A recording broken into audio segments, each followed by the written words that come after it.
Is this another ice? Is this another ice? You can take that off. Oh my god! Ah! Hi, I'm Jake Restituto. Oh, sorry. What's up, Internet? Welcome back to another episode of Drinking with Jacob. I'm your host, Jacob Restituto. I'm a musician, a songwriter, and a producer from Long Island, New York. And today I'm joined with a special guest, much anticipated, a man of many talents, perfect hair. It's a lot to say about you. He is a Smirnoff Ice champion. Oh. He is a top sales associate from the largest clean energy provider in North America. You ready to get started? Pick number 1 through 4. I am. Let's go with 1. All right.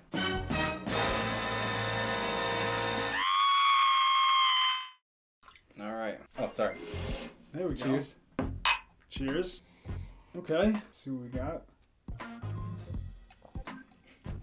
It's definitely some type of soda. I don't drink much soda. I don't Maybe think I haven't had a soda in like 4 years. Oh man, I don't know. No, you can take it off. You can pull it off, but don't mess up your hair. Smirnoff. I'm pretty sure I've had a day where I was iced 5 times inside of a day. I think they taste a little different when you're chugging them down on one knee than when you're sipping it.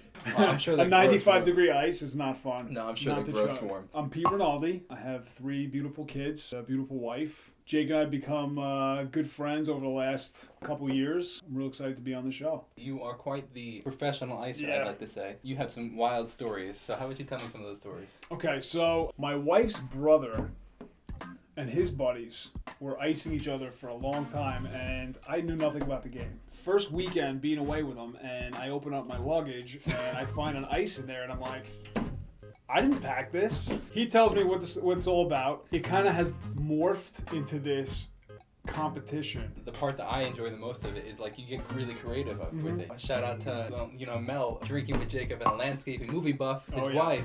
One of the best icings ever. She baked the cake, put the ice inside the cake, had me cut the cake for my birthday. Couldn't cut through. Was like, what's going on? Opened it and there was an ice. I just love the creativity. Cape May vacation thing for us. It's like a week long of icings left and right. We always have a bet out to see who's going to get ice first and who's going to place the first ice. I walk into the house to start unpacking. I open up the closet. I mean, we were the first ones in the house. I open up the closet to start hanging up shirts, and there's an ice duct tape to our coat hanger. And I'm like, you gotta be kidding me. I've been here for 3.5 minutes and I'm already taking an ice. I gotta give myself props. So me and my buddy are on one of these like little dinghy boats. We're out you're crabbing and fishing out in these marsh areas down the shore. And my 2 brother-in-laws are in another boat. I say to my buddy, we're gonna get them right now. So we take the boat and we start going towards them. We're probably about 100 feet from each other. And then I start reeling in this monster fish, okay? And we pull the boat up next to my brother-in-law's. I'm like, guys, our net's broken. You gotta help us net this thing. I'm like, I can't even get it up. It keeps taking line out. They're just so pumped to see what I have caught in this thing. My brother-in-law brings the net underneath my line and scoops up an ice. It was unreal. All right, ready for drink number 2? I'm ready. Reusing the glass. Okay. Might be tainted with the smell of the other one. That's okay. Cheers. Cheers. That's good. It is good. Whatever it is. Oh, man. Let me try another sip. Any guess? I have no idea. Oh, you can take it off. I was so off on the last one. It's another Who does that? That's great. That's great. Oh, that was good. Wow. You know what? When you sip them like this, they're not that bad. How about you tell everybody what you do, what kind of work you do? I work for a large solar company. The largest in North America. Yeah, largest in North America. I manage sales teams out here on Long Island. It is the second largest industry in North America right now. Wow, what's the biggest? Oil? No, medicine. Medical is medical is the largest. That's wild. Energy is the second largest. Okay. Solar has become a huge part of that, and solar is taking over in the field of production of energy. What I do is I educate homeowners and burps. Smirnoff burps are the worst kind of burps. They're disgusting. They're gross. It's like a ball of sugar and air coming out. Eventually, I think renewable energy is going to be the way. It is going to be the way of the future. It's being more mandated today, and homeowners are if they jump on board now before it becomes a mandatory thing, Oh, wow. there's actually opportunities for them to be incentivized with pretty significant tax credits. I love talking to people and I love educating people, so it's a fun job because it's a newer concept for a lot of people. One of the things that we show customers is how much coal would have to be burned to produce the amount of energy they use. Santa's going to have a surplus of coal soon. Yeah. Santa's going to have to look for some more bad boys and bad girls. I'm curious if whether or not the oil industry is frustrated at the solar industry because, you're kind of replacing them. And I'm sure they're not happy about that. Yeah, I'm sure they are. I mean... Like, do you hear of any lawsuits or anything like that? So, for example, like, the taxi industry was very upset when Uber came in. There was a ton of lawsuits, and, like, they were filing all these things to try to stop them from taking over. Right. So do you see anything, do you hear of anything in the solar industry where the coal or the oil industry is saying, hey... we don't like this, we're going to slap you with a lawsuit, you're doing this wrong, blah, blah, blah, whatever. I think because it's gotten so far as to, Congress and government has been handing down these mandates, I think it's beyond that at this point. I think the incentives are so beneficial for the homeowners. Homeowners are silly not to even consider it. It's already mandated in New York. By the end of 2030, the mandate says 50% of homes in New York need to have renewable energy. What happens in that case is utility companies will get fined if those mandates aren't met. When those mandates aren't met and those fines are handed down, the utility companies have nobody else to charge for those, to pay those fines, than homeowners. And the customers that don't have solar will end up paying for it. Correct. Wow, that's crazy. It's one more reason for homeowners to at least consider it. They're paying for it either way. What do you say to somebody that has a whole bunch of trees? That's a great question.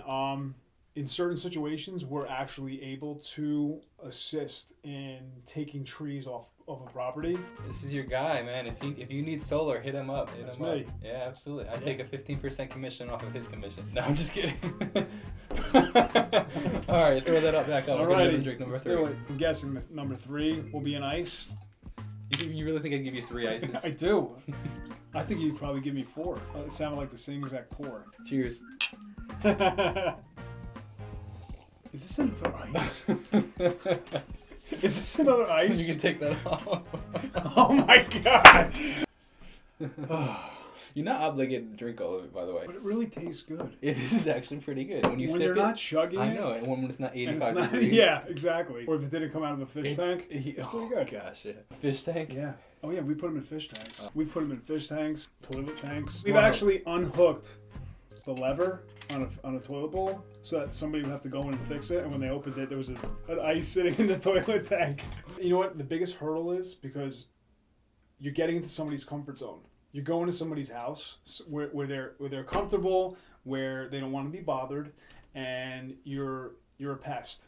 So ideally, what I'm trying to do is I'm trying to become a guest. Bake them cookies. If something's cooking, I'm inviting myself for dinner. If I'm thirsty, Have you done I'm that? asking for a drink. Yeah, it doesn't always work. Sometimes I get a stink eye, but I have been invited in for dinner. I didn't stay. How do you ask? What do you say? Kind of sarcastically or, jokingly, I'll say, "Oh, that smells great. What are you making?" And then when they tell me, I tell them it's, my favorite thing. Ready for the 4th and final drink? Yeah. I wonder what it's going to be. Son of a gun. Cheers. What do you think? It's an ice. Oh, how did you know? Oh my god. So we are at the part of the show, you laugh, you lose section. So you have to go through 10 dad jokes. Okay. If you can make it through 10 dad jokes without laughing, Okay. you can win an Amazon gift card. Good luck, Jake. What kind of tea did the American colonists want? Liberty. Ah, okay. What do you call a super articulate dinosaur? A thesaurus. Ah, okay. How does Moses make coffee? How? He brews. That We'll win the Amazon gift card was next time. good. All right, next time. So any final comments before we end the show? What do people typically say at this point? I'm honored to be on the show. I've watched every episode. And, Oh, wow. I appreciate that. Yeah, Thank you very much. of course. This is actually my first TV show I've ever been on. Oh, so welcome. Yeah. This was an awesome treat. Even though I got iced 4 times and it's barely lunchtime. I appreciate you having me. And Pleasure. Thanks for being on the show. absolutely. You need renewable energy. This is your guy. I'm the guy. Thanks for drinking Thanks, with Jacob. Jake. Appreciate it.